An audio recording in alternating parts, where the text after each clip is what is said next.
Baie Christene glo vandag dat moderne Jode direk afstam van die Bybelse Israeliete, maar die geskiedenis vertel 'n heel ander verhaal. Oor die eeue heen het Judaïsme talle bekeerlinge getrek, van Edomiete en Romeine tot Khazare en Berbers. Hulle is vandag een van die mees vermengde volke op aarde. Reeds in die 2de eeu voor Christus is Edomiete deur die Hasmoneërs onder dwang bekeer. Hulle was dus aanhangers van Israel se godsdiens, maar nie ware Israeliete nie. Die bekendste voorbeeld was Herodes die Grote, 'n Edomiet wat koning van Judea geword het. Na Jerusalem se verwoesting in 70 na Christus is baie Jode versprei na Babilonië en Rome, waar hulle verder vermeng het. In die 9de eeu het die Khazarse Ryk, 'n Turks-Mongoolse volk sonder enige band met Israel, Judaïsme as 'n politieke strategie aanvaar. Na hulle ryk se val in die 10de eeu het die Khazarse bekeerlinge hulle in Europa gevestig. Hulle nasate staan vandag bekend as die Askenatse Jode.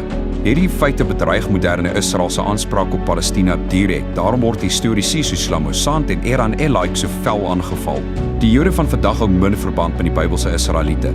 Hulle het die naam Jood geannekseer en volg 'n leerstelling hoër geag as selfs die Bybel, die Talmud. Hierdie afskuwelike geskrifte bevat anti-Christelike leerstellings, insluitend dat die Messias die seun van 'n losbandige vrou is en in die hel in kokende ekskrement gepynig word.